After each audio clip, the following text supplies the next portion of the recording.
फरवरी में होने वाले उत्तराखंड विधानसभा चुनावों में कांग्रेस ने राजस्थान के नेताओं को बड़ी जिम्मेदारी दी है। राजस्थान के 8 कांग्रेस विधायकों सहित 9 नेताओं को विधानसभा चुनाव के लिए जिला ऑब्जर्वर बनाया गया है।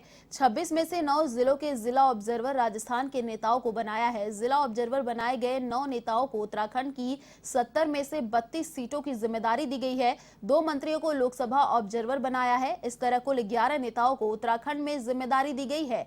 कांग्रेस विधायक प्रशांत बैरवा, दानिश अब्रार, इंद्राज गुर्जर, कृष्ण पुनिया, वेद प्रकाश सोलंकी, इंदिरा मीणा, चेतन डूडी, रफी खान और पूर्व मेयर ज्योति खंडेलवाल को विधानसभा चुनावों में जिला ऑब्जर्वर बनाया है।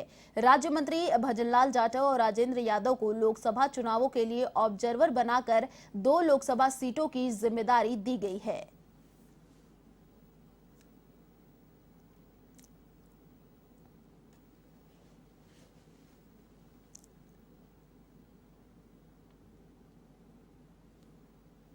तो मंत्रियों को लोकसभा ऑब्जर्वर के तौर पर आपको बता दें उत्तराखंड की कमान सौंपी गई है। कुल 11 नेताओं को ये जिम्मेदारी दी गई है। राज्य मंत्री भजनलाल जाटव और राजेंद्र यादव को ये जिम्मेदारी मिली है। एआईसीसी में राजस्थान का वर्चस्व बढ़ा है। राजस्थान के 8 विधायकों को उत्तराखंड चुनाव की जिम्मेदारी दी है।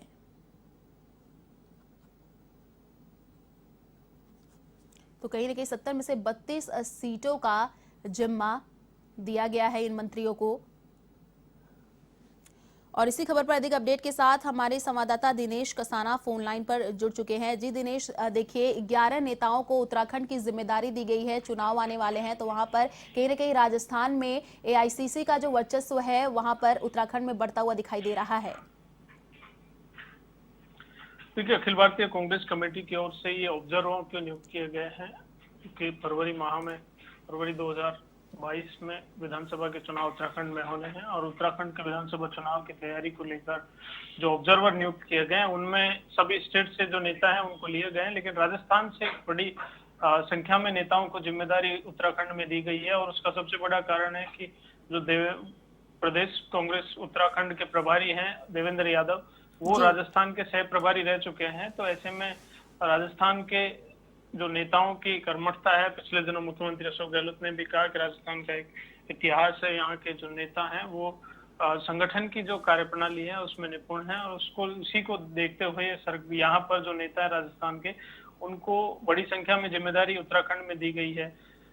मंत्री हैं भजनलाल जाटव, उनको लोकसभा ऑब्जर्वर बनाया गया है। इसके अलावा कई विधायक हैं, उनको जिला पर्यवेक्षक नियुक्त किया गया है। विधायक प्रशांत बैरवा, दानिश अब्रार, इंद्राज गुर्जर, लोकसभा की जयपुर से प्रत्याशी रही थी ज्योति खंडेलवाल और जयपुर ग्रामीण से लोकसभा की प्रत्याशी रही थी विधायक हैं कृष्णा पूनिया, उनको जिला पर्यवेक्षक लगाया गया है। इसके अलावा वेद प्रकाश सोलंकी जो चाकसू से विधायक हैं, इंदिरा मीणा बामनवास से विधायक हैं, चेतन डूडी, रोहित बोरा, रफीक खान, इनको ये जिम्मेदारी वहां पर जिला ऑब्जर्वर के तौर पर नियुक्त किया गया है। और ये वहां पर रहकर जो कांग्रेस पार्टी है उसकी मजबूती के लिए, उसके जो चुनाव की जो पूरी प्रक्रिया होगी, चाहे उम्मीदवारों के सिलेक्शन का काम हो या फिर उसके अलावा उनको चुनाव में मदद करनी हो, किस तरह से पार्टी संगठन को वहां पर मजबूत करना है, चुनाव जो माहौल है वो कांग्रेस के पक्ष में बनाया जाए, तो तमाम कार्य वहां पर ये रहकर सभी नेता वहां उत्तराखंड में विधानसभा चुनाव में कार्य करेंगे।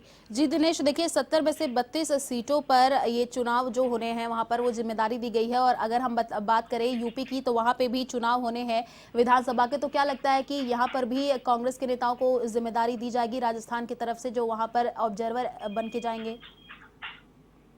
बिल्कुल, देखिए जहां भी जिस स्टेट में इलेक्शन होता है तो वहां पर अन्य जो राज्यों से जो नेता हैं उनको जिम्मेदारी दी जाती है। और इसी तौर पर उत्तराखंड में जो जिम्मेदारी दी गई है उसमें न केवल राजस्थान से बल्कि अन्य भी कई राज्यों से हिमाचल प्रदेश के नेताओं को यहाँ पर लिया गया है। चूंकि हिमाचल के जो उत्तराखंड के नजदीक में, इसके अलावा बिहार के कुछ नेता हैं उनको भी जिम्मेदारी दी गई है।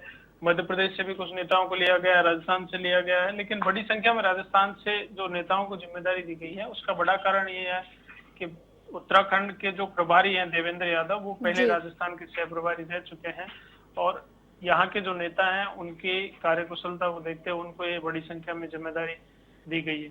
जी, शुक्रिया दिनेश तमाम जानकारी साझा करने के लिए।